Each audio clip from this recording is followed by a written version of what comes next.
So one of the biggest menu items you might be using to be able to troubleshoot user issues is on the back end under users. And I'm just going to click the main menu here. If a user is having problems, you may need to jump into their user profile to better troubleshoot what might be going on. So here I will click this user and it will load their profile. And under the profile, we can see some basic functions here. We have the username, which again cannot be changed. We have first name and last name, which absolutely can be changed. And we have email, which is also something that could be changed.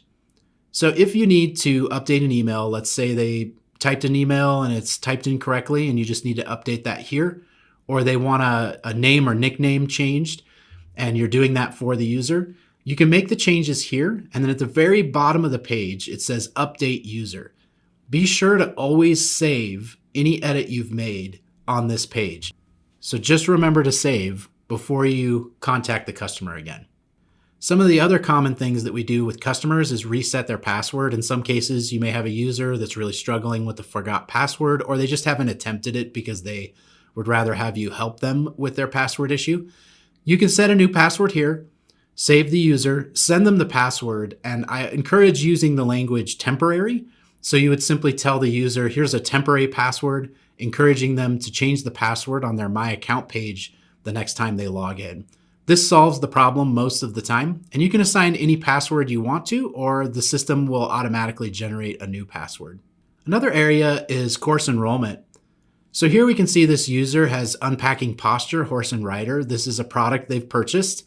And when you buy a product, it enrolls you in a course. And that's a common theme throughout the site. You buy a WooCommerce product and it enrolls you in a LearnDash LMS course. To add somebody to a course, all you have to do is click on the course item and add them to the list using this arrow and then save the user. And without ever having to buy anything, they are now enrolled in that course. So this can be useful in situations where maybe we have a guest speaker or someone we want to add to a course to provide them access, but not use complicated coupons so that they can stay out of the system.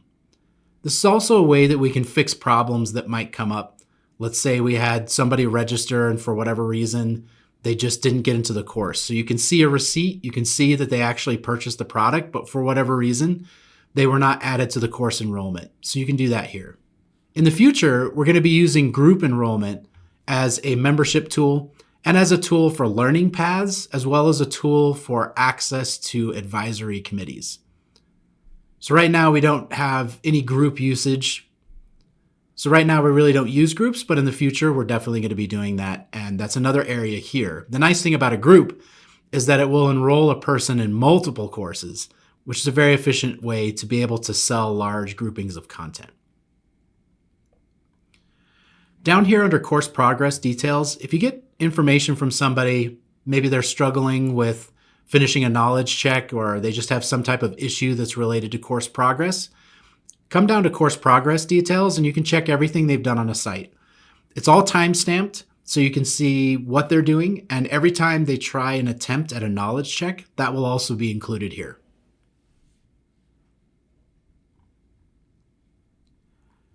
A little further down, we have customer billing information that can also be changed here. And lastly, we have memberships. So any memberships that they're associated with, a basic or a premium membership, that will be included here. In this case, this user has no memberships. And then under user roles, we really only use 3 user roles. One is administrator, one is customer, and one is subscriber. So if a person is just subscribed to MailPoet, they'll be listed as a subscriber. If they've ever bought anything through WooCommerce, they will be a customer. And then we have 4 administrators to the site, which have full site access. That's really a permission we do not give out a lot. I mean, we need to know those individuals by name, and even certain situations, we just need to make sure that we have very few administrators.